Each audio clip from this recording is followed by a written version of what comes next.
News 18 के digital page में आप सबका स्वागत है। मैं हूं राजन वैद। आज जो मुख्य इंटरनेशनल हेडलाइंस रहेंगी उससे आपको अवगत करवाऊंगा। सबसे पहले बात होगी जो हालात इस वक्त पाक ऑक्युपाइड कश्मीर यानी कि पीओके में बने हुए हैं, ये किससे छुपे हुए नहीं हैं। वहाँ पे न जाने कितनी जो कीमती जानें जो है वो पाकिस्तानी फोर्सेस की मैं एट्रोसिटीज़ लेबनान में के उनकी कोला तरफ एरिया से में हूं और आप बिल्कुल देख सकते हैं कितनी अनप्रोवोक्ड जो तबाही हुई है यहाँ। गोलियां दागी गई हैं आम लोगों पे, निहत्थे लोगों में। उसमें कई लोगों की जान चली गई है, कई लोग ज़ख्मी हैं, जिनमें बच्चे हैं, बूढ़े हैं, महिलाएं तक यहाँ शामिल बताया जाता है।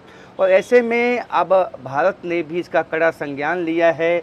मिनिस्ट्री ऑफ एक्सटर्नल अफेयर्स की तरफ से इस पे जो है काफ़ी एतराज़ जताया गया है। जिस तरह की घटनाएं रावलाकोट में, भिम्बर में, पीओके में घटी हैं, और ये आह्वान किया गया है इंटरनेशनल कम्युनिटी से कि पाकिस्तान को इस कृत्य के लिए ज़िम्मेदार, अकाउंटेबल जो है वो ठहराया जाए। क्योंकि ऐसा पहली दफ़ा नहीं है कि पीओके में इस तरह की रिपोर्ट सामने आए कि वहाँ की पुलिस, वहाँ का प्रशासन, वहाँ मिलिट्री जो पाकिस्तान की है वो किस तरह से तंग करती है, किस तरह से जुल्म करती है जो वहाँ की आवाम है, वहाँ की जनता है। और इस दफ़ा वापस जिस तरह की वीडियोज़ जो है वो सामने आ रही हैं वो कहीं ना कहीं दिल को जो है विचलित करने वाली हैं। किस तरह से निहत्थे लोगों को पाकिस्तान की तरफ से निशाना बनाया गया है, जो कि अपने हक की आवाज़ उठाने में लगे हुए थे, उन लोगों को निशाना बनाया गया है। जिसके बाद समूचा विश्व जो है कहीं ना कहीं उसमें पाकिस्तान की निंदा जो है वो हो रही है, कई देशों ने निंदा की है। और भारत ने यहाँ तक आह्वान किया है कि समूची इंटरनेशनल कम्युनिटी को इसको कंडेम करना चाहिए, इसके लिए पाकिस्तान को अकाउंटेबल ठहराना चाहिए।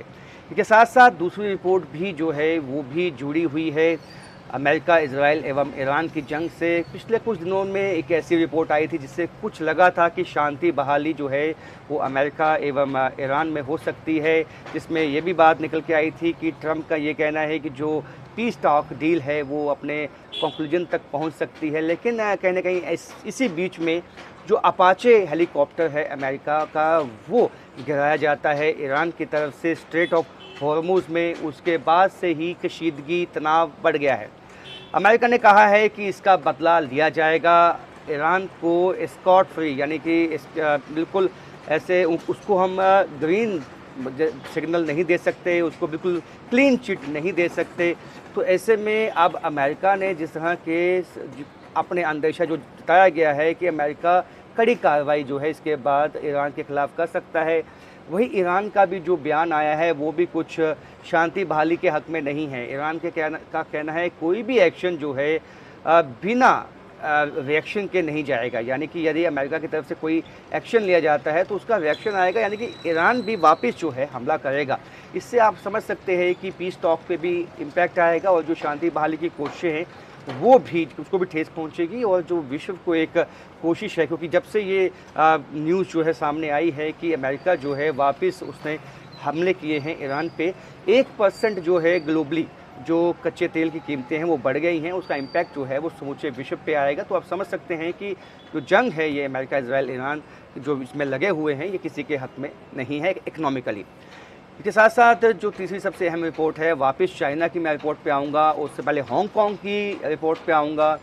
हांगकांग की तरफ से जो सिंगापुर में है, या सिंगापुर या हांगकांग, वहाँ पे एक कोशिश जो है वो सामने आई है कि चाइनीज़ हैंडलर्स, जो सोशल मीडिया हैंडलर्स हैं, उनकी तरफ से भारत के ख़िलाफ़, हिंदुस्तान के ख़िलाफ़ एक प्रोपेगेंडा करने की कोशिश हो रही है।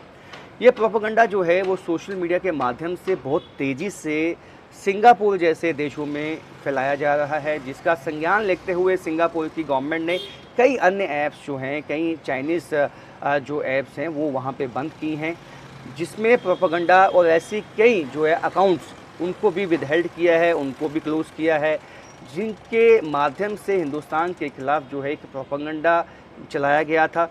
और ऐसे में ये आप समझ सकते हैं कि कोई भी देश नहीं चाहेगा कि उसके कंधे पे बंदूक रख के किसी अन्य देश पे चलाई जाए।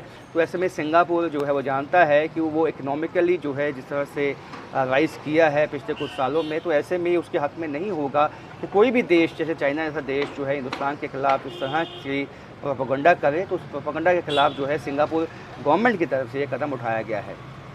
ऐसे ही कई अन्य इंटरनेशनल रिपोर्ट्स के लिए बने रहिए न्यूज़ 18 जे के साथ राजन वैद, न्यूज़ 18 जम्मू।